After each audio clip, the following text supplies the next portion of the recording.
This podcast is brought to you by The Build, a new podcast from the guys behind Sincera, Mike O'Sullivan and Ian Myers. They built their company by figuring out clever solutions to a few important ad tech problems in our industry, and that's exactly what the show is about. Mike and Ian interview some of the smartest tech minds in the biz to hear about how they identified opportunities, solved their hardest challenges, and grew their businesses in the process. Listen to The Build with Mike O'Sullivan wherever you get your podcasts. Oh, hello. I'm Jeremy Bloom, co-founder and CEO of Marketecture Media. And boy, do I have news for you. Marketecture Live is back. And if you've been watching from a distance thinking, that looks phenomenal, but a trip to New York is just a bridge, or several, too far, we've got great news for you. We're bringing Marketecture Live to the beating heart of Adland. That's right. On September 23rd, 2026, Marketecture Live is coming to Chicago. We're going to be bringing the same sold-out energy, sharp insights, and industry-defining conversations to the center of advertising's biggest transformations, from media and commerce to AI, tech, and modern marketing. This is where the people shaping what's next for the ad industry will be, want to be, and need to be. Early registration is live now, so lock in your ticket at chicago.marketecturelive.com. Again, lock in your ticket at chicago.marketecturelive.com. Disclaimer, I live in Chicago. It's not Chicago, it's Chicago.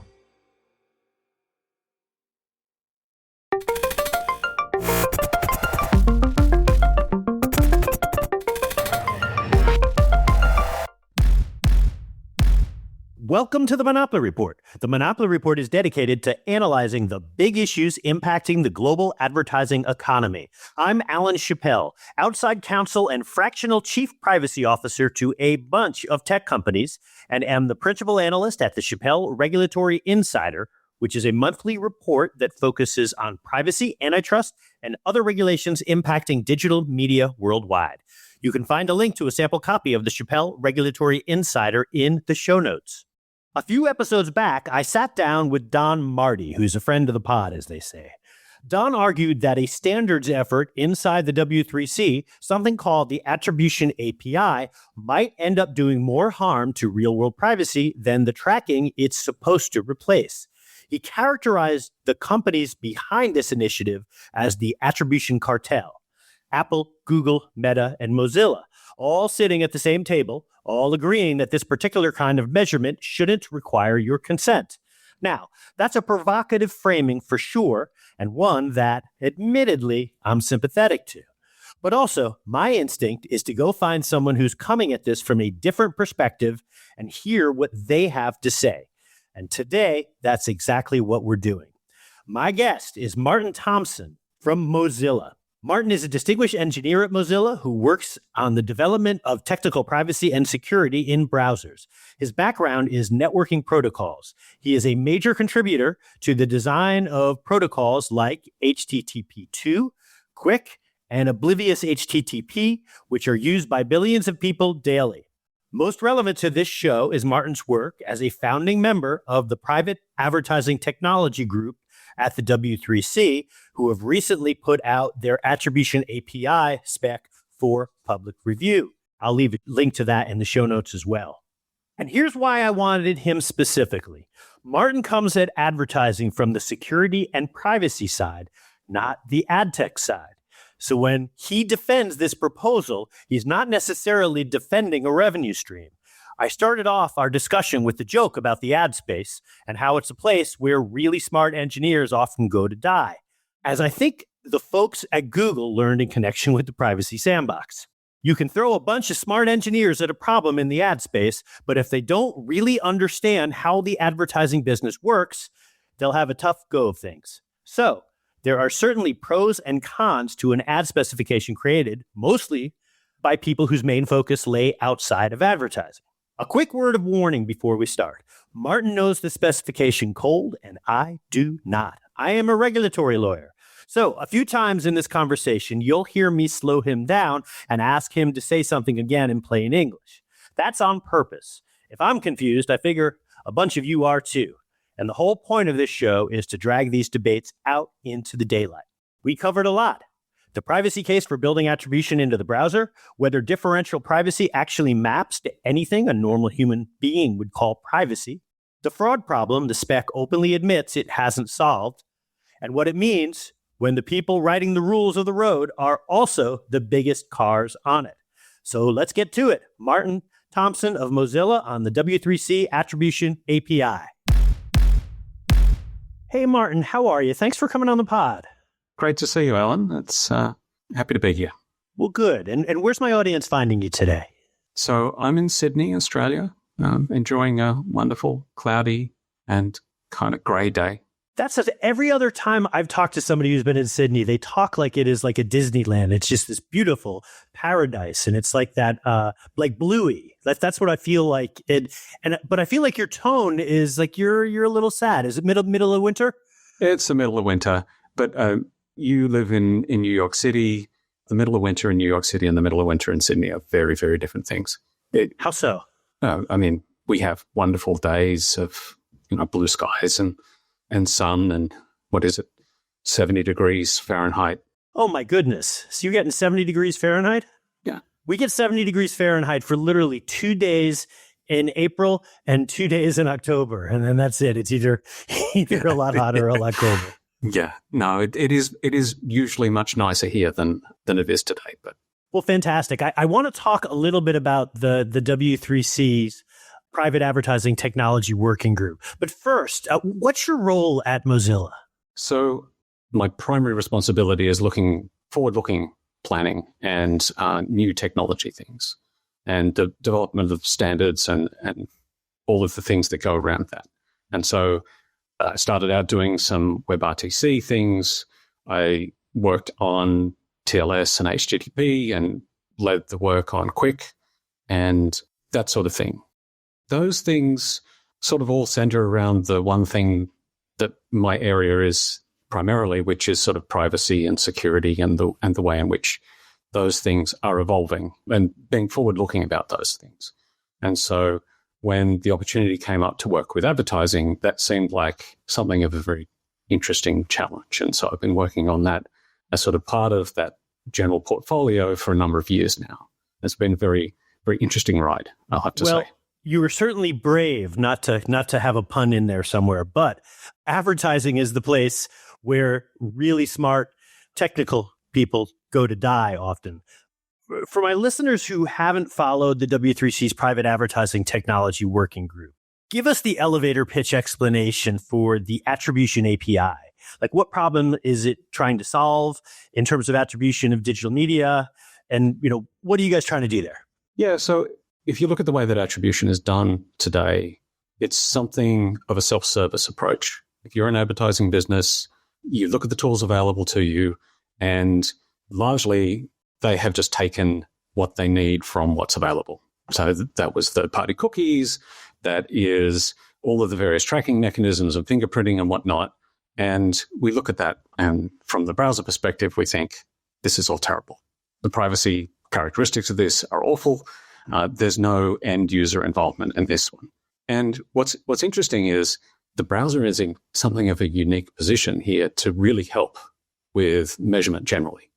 When we see a lot of what the advertising story is from the time that an ad is shown to the time that actions are taken in response to that.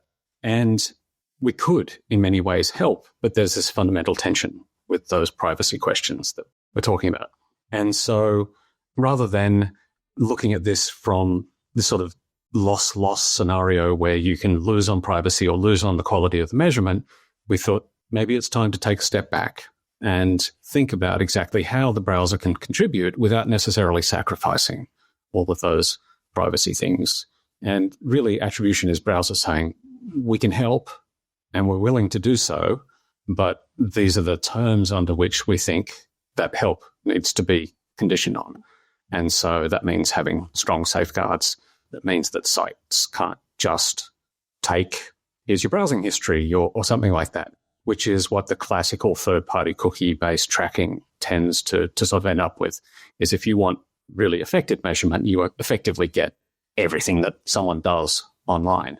And so the whole point of this thing is to provide that measurement utility while providing protection for the people who don't lose control of how the browser operates online.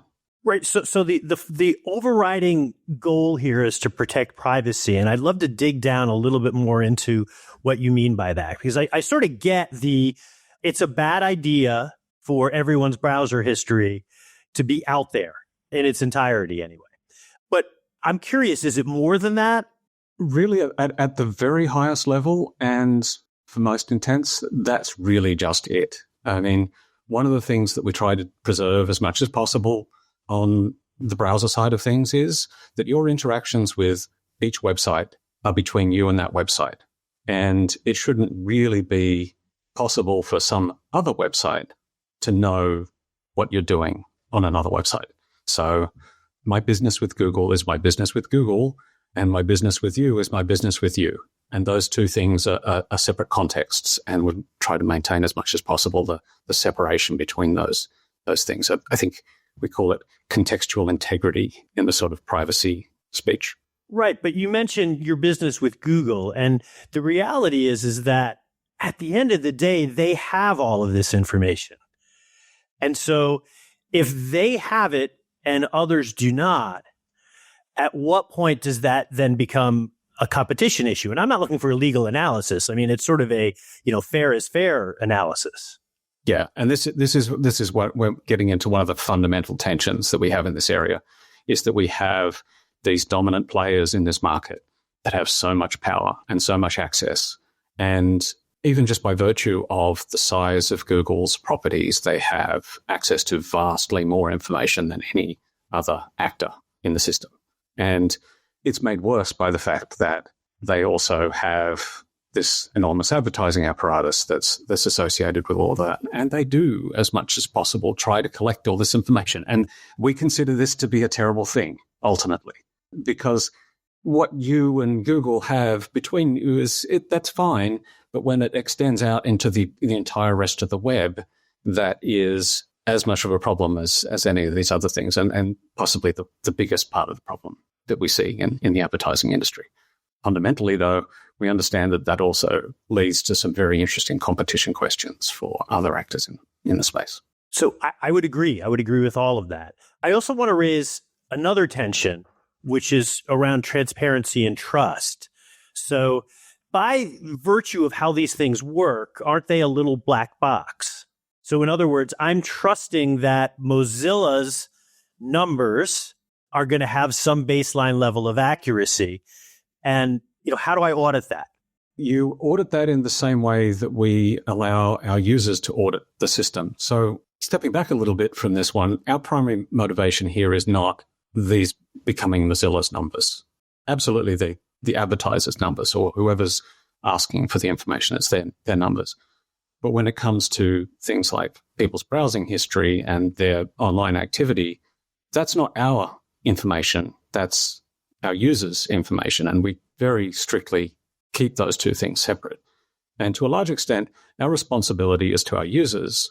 And transparency and accountability on our side is generally toward our users. And they can check what they get from us because our browser is open source. And we can make them a number of guarantees about how it operates and how to understand all the internal workings. Obviously, that requires a degree of technical competency to understand it. But once you have that competency, you can check and you can look to people that do have that competency to provide you that information.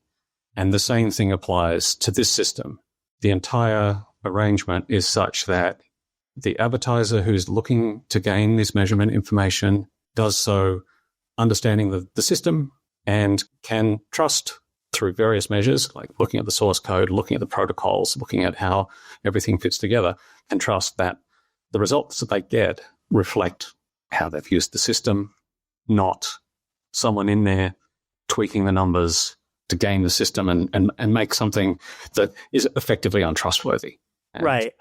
I guess my 2 points are that the advertiser doesn't really have any way of knowing that you aren't in there futzing with the system. And that I think you'd be hard pressed to find users who were really interested in rolling up their sleeves. And at best, they'd be able to ascertain that with respect to them, but not necessarily with respect to how it's working for other users. Yeah, the transparency question is always an interesting one.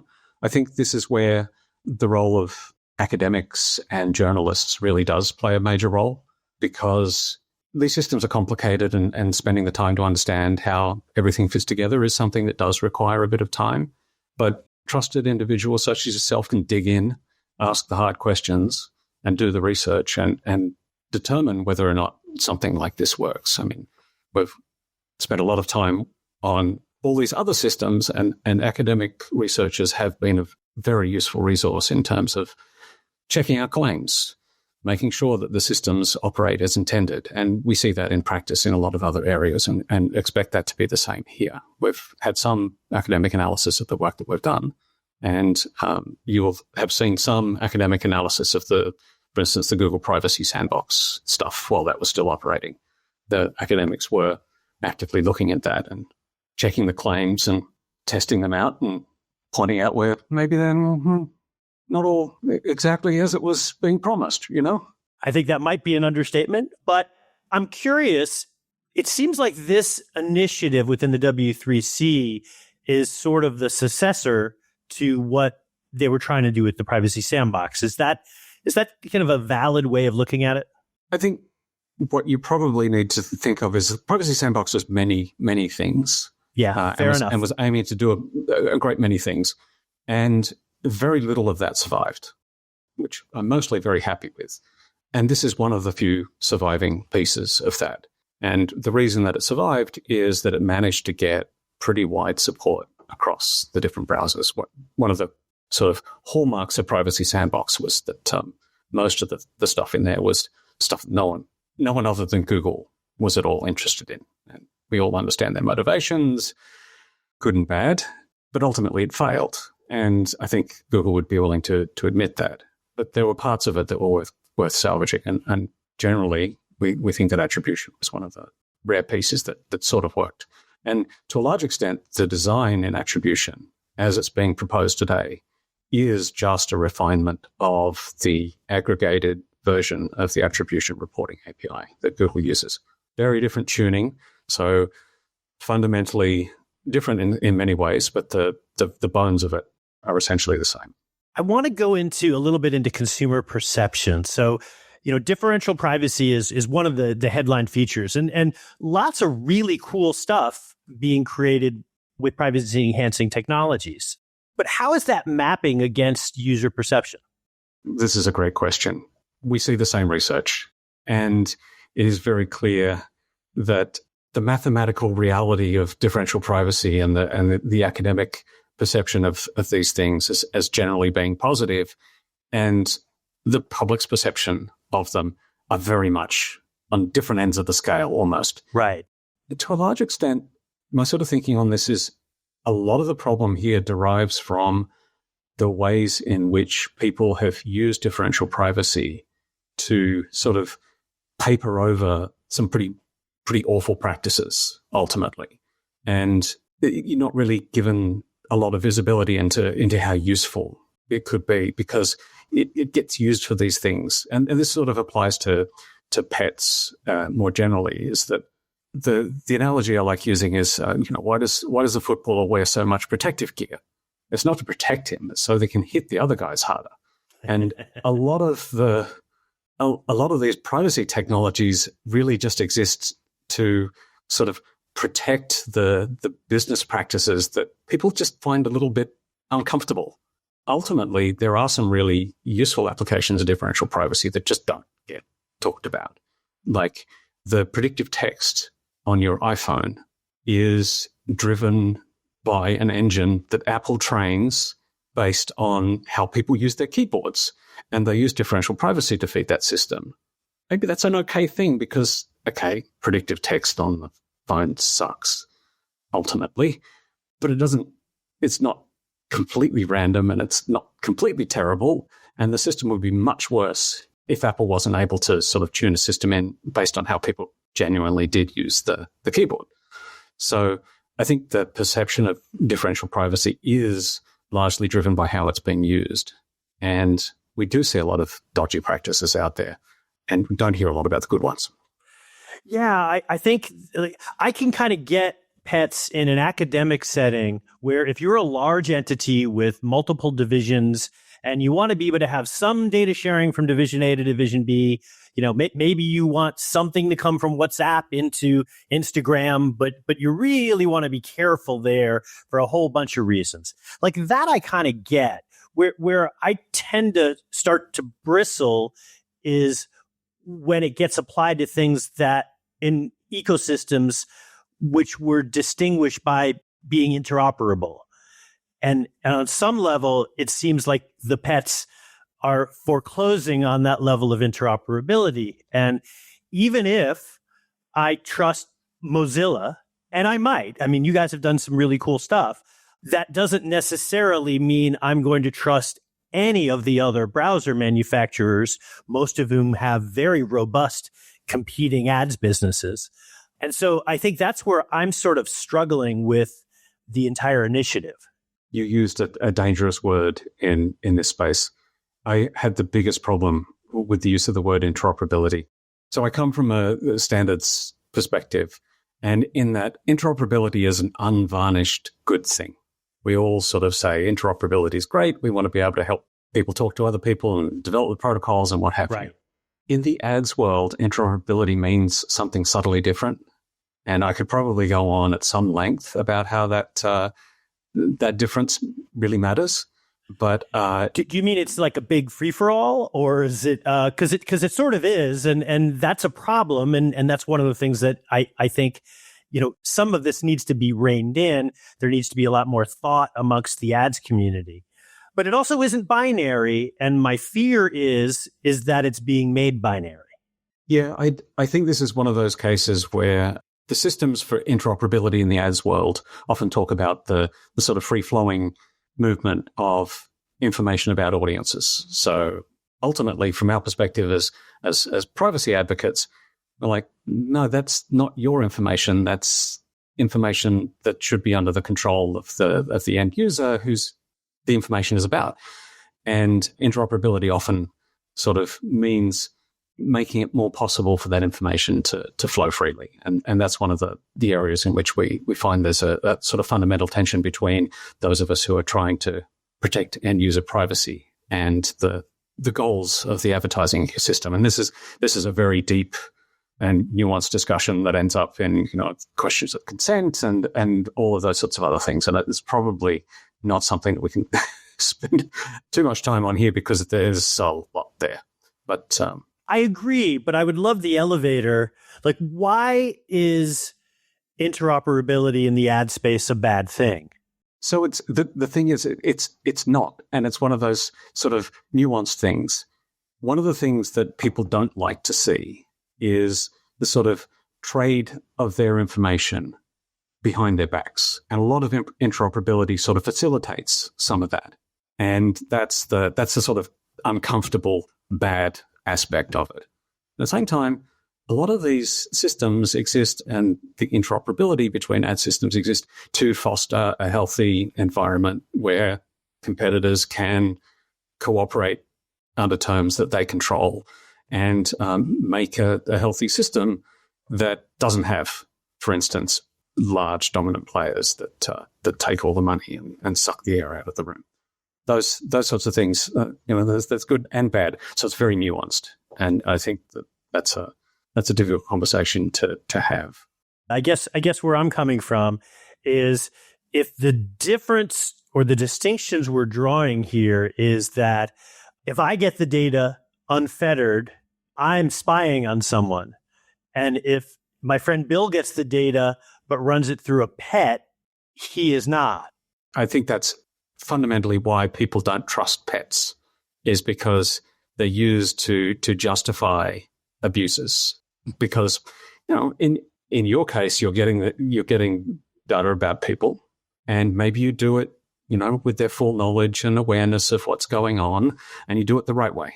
There's nothing wrong with that, right? And if someone obtains it using a pet with some sort of sleazy practice on one end, and then sort of justifies that does fundamentally change the nature of the arrangement. And the pet hasn't done anything other than sort of paper over the bad practices. You're right.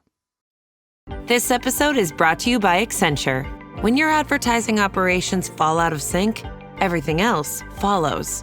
Spotify and Accenture are working together to reinvent the rhythm of ad sales, using automation, analytics, and smarter workflows to simplify campaign delivery and access better data across the business. The result? Less time spent on operations, more time connecting brands with the moments and fandoms that matter most. Learn more at accenture.com/Spotify. I want to shift a little bit and just go into some of the, I have some colleagues in the research space, and I know some of them have provided some feedback to the W3C. But the argument is that the spec standardizes an observational attribution framework that cannot distinguish correlation from causation, that it measures association, not incrementality, that while the spec's own language promises to identify, I'm using air quotes, effective advertising. Is that a fair critique? Yes and no. I think it's funny. I came at this from exactly the same perspective as these people, understanding that in order to use a measurement system effectively, you have to have a good design around the use of the system. It's not just a matter of turn it on and then magic appears out the other end. One of the key understandings that I had going into all of this was that any measurement system needs to be part of a rigorous framework where you understand what it is that you're trying to achieve. You have an experimental design around how you set up the measurement conditions so that you can say, I'm doing this. I want to be able to measure this outcome. I want to have the following sets of parameters. Here's my hypothesis. Here's my control. All of the sort of experimental design characteristics that you would have going into any of these things. And this is exactly the philosophy a lot of the people that we're working with in this effort have taken throughout all of it. And what we're doing is we're providing a tool that can potentially help in those systems. There's limitations to that tool. When we use the word attribution and people in the ads industry look at that, they go, oh, well, we understand what attribution means. And I didn't understand that there was a disconnect between my mental framework and their mental framework. And so in writing up the overview of these things, which I did several years ago now and haven't touched it in the meantime, I hadn't made that connection. And having that connection made for me, I'm like, oops, that was a big mistake in terms of the framing that we had around all of this. And I think it's really just a mistake in framing. It's not a critique of the fundamental mechanism. The mechanism, I think I will still stand behind in terms of its ability to provide useful information. But the oops is, very much a mea culpa on that part. Yeah, I think the concern, and I'm not going to use fancy research terms. I'm probably dumbing this down a little bit because I'm just a regulatory lawyer. But the system of attribution was kind of broken, and it's been broken for 25 years. Now, that's not your fault, but the concern is that you and the standards body are effectively crystallizing this broken process that, regardless of what you do with it, because you'll have noble intentions, that others will continue to use this framework as a way to perpetuate a broken process. Yeah, we see a large number of problems with measurement generally in the advertising ecosystem. I think this is part of the reason why you see a lot of advertisers insisting on having their own measurement partners and what have you, and not taking platforms at their word. When they say the performance is X, then, the advertisers want to see the receipts, and that's justifiable. I think there is always, with a system like this, and to be clear, this is just a tool, and how it's used, there's going to be many options available. There's going to be people who go out there and use this tool in ways that cement further their particular biases. And so if you're concerned about emphasizing too much the lower funnel activations, then yes, I mean, this is a system that can provide information about lower funnel things. In some ways, it's better suited to that than other systems. I'll admit that. But it is just a tool, and how you use it is important. But you also referenced measurement partners and how important measurement partners are. Now, the irony is that the browser community is foreclosing measurement partners' ability to have access to data. They're blocking cookies. There's mobile ad IDs. I mean, well, that's how a lot of companies in that space get that info. And look, you have your justifications for that, but I'm making a broader point here, which is you're saying that measurement partners are important, and yet they won't really be able to, as this standard gets out there and becomes more crystallized, that will be used as a justification to further encroach upon measurement partners' ability to collect data. So I don't think this is about discrimination against any one party. I mean, anyone can participate in using this tool as much as anyone else. And so I don't think it's directly that. I think your point is more broadly, this will be seen as a way to justify further tightening controls on things like third-party cookies or what have you. And we know what the situation is with third-party cookies right now. There's one player in the market that has them and no one else does. From a privacy perspective, we consider this to be not ideal. It would be better if no one had third-party cookies. That was always the original intent of the designers behind cookies. It just seems that things are a bit of a mess. Yeah, no, I'll agree with you that it's a mess. As I look at where Google seems to be pointing with their use of IP addresses, at least in Europe, one can speculate that the third-party cookie in Chrome may not be long for this world. I know the CMA may or may not have something to say about that. We'll see. But it'll be a lot of interesting data points sort of floating around there. And so this really does go back to the self-service thing. IP addresses are again, one of the, I guess, design mistakes of the early internet in some aspects, but it's really just how the web works at this point. And that's something that we won't be able to change. Third-party cookies, we made an attempt to change that. I think it almost stuck. I think, as you say, the CMA had something to say about that, and that's a really interesting challenge. I'm still of the opinion that Google should never have signed any agreement with the CMA on that one. It was bad deal for them, bad deal for their users.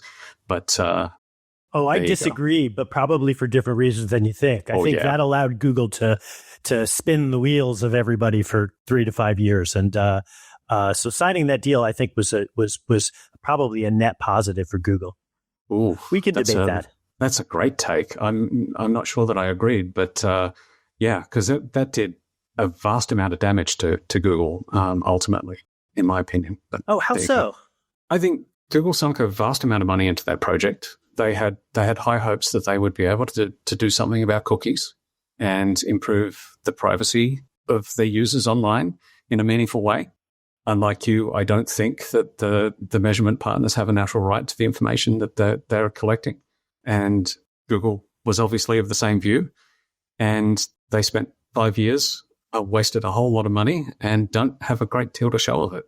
I don't know. I think at the end of the day, they made a lot more than they lost. There were certainly some costs. There were certainly some people on the Privacy Sandbox team who were probably a little bit embarrassed. But I don't know. And I'm still not convinced that Google won't eventually fully deprecate. But this bought them 5 years so that they can get themselves into some form of lead. It got them through the antitrust trial on some level, both of them. And it seems like they're coming out of those relatively unscathed. So I don't know.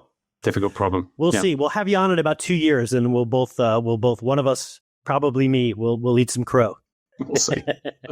So you talked about IP addresses, and I wanted to talk fraud, because it seems like you've kind of gone into this understanding that fraud is a huge problem. It seems like you're just not even going to focus on it with this, and that's not to say you have to solve every problem with this. It's just, but I'm curious. I've read some criticism saying that the spec creates an incentive to front run conversions, which to sneak an ad in front of somebody already about to buy. And I'm curious, is that risk real? And is this spec set up to prevent that? This is one of the more difficult debates that we had during the design process. We did have, you might be familiar with IPA, which was a proposal that we worked with Meta for some years. That was you and Meta, right? Yeah. Yeah. And that, by the way, Mozilla and Meta don't agree on a lot of things, but when we find ways to agree, that team was great to work with. We disagree with a whole lot of their other corporate strategy, but that was a great project, and we learned a lot of things. And we had a design there that was in some ways better for dealing with this particular class of problem. We understand that there are a number of circumstances in which you have essentially low trust settings. That is very common in sort of open web advertising, where there's this low trust setting, and you have essentially people in the system that are able to register impressions with these systems that you don't entirely trust to do the right thing. And so in the general sense, you do advertise with them, you expect to be recording impressions with them, but you fundamentally don't trust that they will participate faithfully. And you kind of do create these situations, I think, with the design that we're putting forward, where there is that latent risk. There are impressions that are registered very, very late in the process with a specific design to snipe credit from others. And it depends on an assumption of things like last touch, attribution styles, and various other assumptions, but that's still very common. So we have to acknowledge that there is that possibility of the system. However, we've built in a bunch of controls around all of that. And we'll freely admit they're not perfect, but one of the most basic controls is that if the DSP wants to manage the attribution process, then they're the ones that ultimately register the impressions, and there are controls to ensure that they're the only ones that are able to do that, and that gives them the ability to put safeguards are in place around having those nasty, conversion stealing arrangements. Not perfect, I will freely admit, but not as bad as some people making it. I can see how that would address some of what I'll call pirates who permeate the ad space. But does that address those with the biggest footprints where this isn't so much the exception, it's sort of built into the design, it seems? Yeah. This has led to some of the more bitter debates around all of this. A lot of people sort of view Google search as the elephant here, where you do a lot of work to build up brand reputation with advertising. Some of it's not on the web, some of it's on billboards and bus stops and what have you. And that work is entirely for nothing when Google's attribution system operates on last click, and the last click comes from Google search. And that's a systemic problem that we acknowledge exists, and we're not really in a position to fix that. I think this is really something that advertisers need to stand up and say, look, we're going to expect proper A/B testing and experimental design on all of our attribution systems, rather than just sort of taking Google at their word that they're delivering the value. And that's a tough one, because if you're an advertiser, you really aren't in a position of power in this ecosystem right now. Well, it's interesting though. You're holding all the money, but you seemingly have almost none of the power, or at least the willingness to exert that. And that's been an endemic thing for, my career is only 20, 25 years, but I would imagine it went before then, but it's been a while. And I don't know ultimately the answer to that. Ad tech has done a wonderful, wonderful job of shifting power. And I think that's one of the things we'll have to continue to watch. Folks like yourself, I mean, this is obviously your bread and butter, but you've got your work cut out for you, I know. Yeah, I've learned over the years that indignation only gets you so far. I've got one final question for you, and this has been great. I really appreciate your coming on, Martin, because I had Don Marty on, and he's got a view on the spec, and I really wanted to provide the opportunity to get your take on the spec, and I really appreciate you coming on and answering some difficult questions. I've been using the Urban Planner. This is really a New York City thing. I don't know what the Australian equivalent to Robert Moses is. I am sure somewhere there's somebody there that just decided how to build Sydney. And that person also said, you know what, we're going to make the bridges a certain height, or we're going to make the roads go in a certain direction, or we're going to, well, Robert Moses is the New York City equivalent. And I like that analogy because it sort of applies to the internet. Oftentimes we're here building standards. And I'm curious, so you've been through this process now for a couple of years. Are there design decisions in the spec that, you've deliberately kept some level of optionality so that future engineers can change them? Yes, it's funny. You talk about something as concrete as urban planning. And it's really funny to think about something as concrete as, bricks and mortar and buildings and bridges and whatnot. And in the same space as the internet, which is also ephemeral in a lot of our minds. But you're right, the analogy holds really well, because a lot of the groundwork that we laid down over the decades that we've been working on the internet is immutable in much the same way that a city ends up being. It's a lot harder to change than you think. And cookies are a great example of that. Choices made in the late 90s in the standards there have fundamentally changed the architecture of society in some ways. And I think that's really something that you have to keep in mind. I've done this a lot over the years in terms of designing these sorts of interoperable systems like this. And we've got a lot of experience to draw on now in terms of how to build web APIs and internet protocols and what have you. And drawing on that experience means that we sort of understand that none of this stuff ever needs to be fixed. In fact, if you come in with the assumption that any of this is going to stay that way, then that's hubris, essentially. You never really get to decide what's going to stay. What happens in the internet, as we've learned, is that how it's used is what creates the structure. And so the city of Sydney probably evolved with people plonking down buildings in various places and some amount of planning, but ultimately it's how people ended up using the city and where they decided that they needed to go that ultimately fixed the shape of the city. The urban planner has an influence over that, but they don't ultimately have control in the way that we like to think of it. And I tend to think of the internet as being much like that. And so the entire design philosophy here is rooted around our goals, put the user in control, with an understanding that the things that we think might become fixed are probably completely different to the things that will ultimately become fixed by the practices that evolve around the use of the things. So there's nothing really concrete, but we're cognizant that the things that will ossify over time are probably the things we didn't anticipate. And so just have to prepare for all eventualities in the end. Standards and unintended consequences and technology. Absolutely, yeah. Yeah, the three stools of the modern internet, as it were. Yeah. Martin, where can people find you, or do you want to be found? I'm not on the X's or Twitters or Mastodons or what have you. I have an email address. It's not really a secret. People can find that online and send me an email. Well, thank you so much for coming on. I really appreciate it. Pleasure, Al. Enjoy the rest of your winter. Will do. All right, let me try to make sense of what we just heard, because Martin gave me more than I expected, and some of it complicates some of my conceptions walking in. Start with the thing that surprised me most.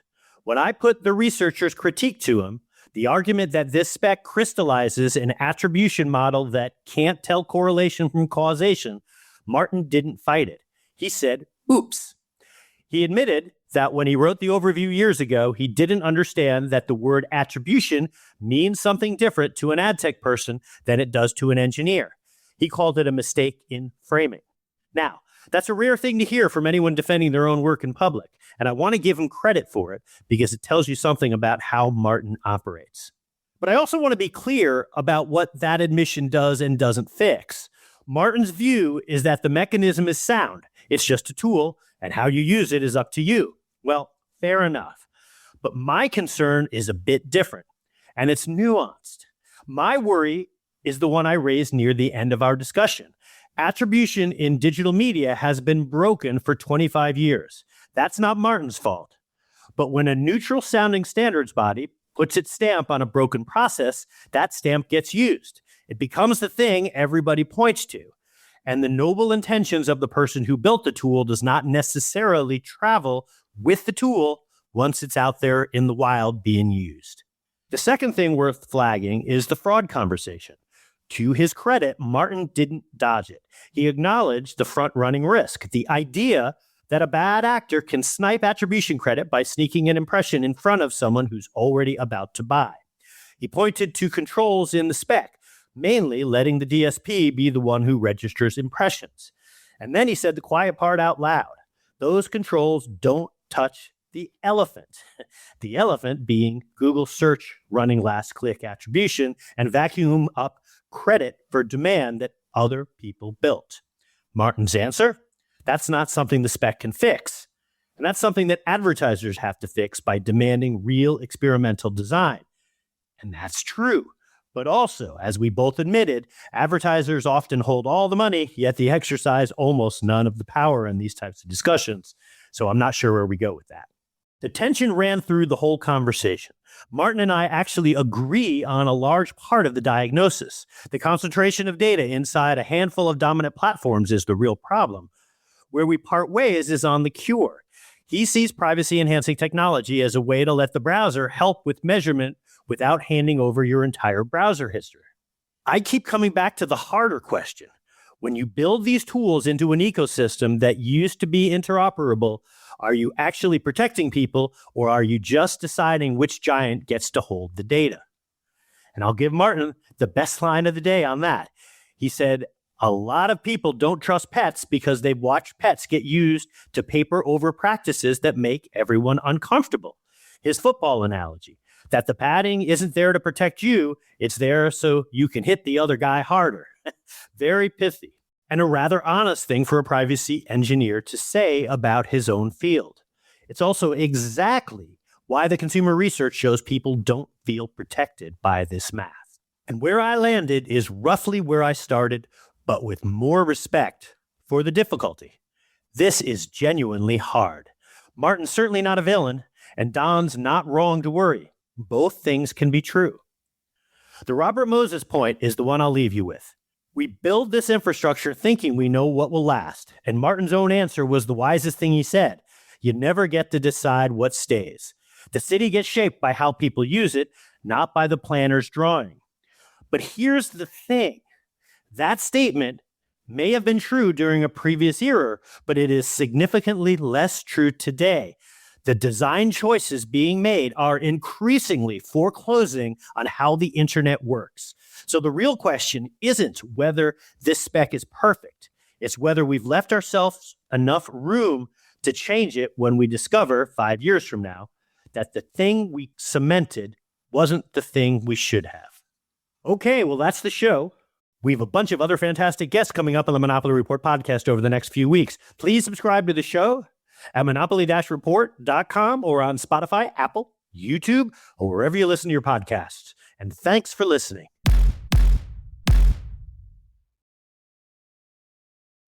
Your team just added its 67th AI tool and also your 67th security blind spot.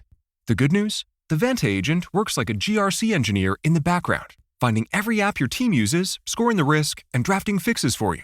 Vanta is the platform used by over 16,000 fast-moving companies like Ramp, Cursor, and Harvey, who are shaping the future with AI and staying ahead of AI risk. Get started at Vanta.com.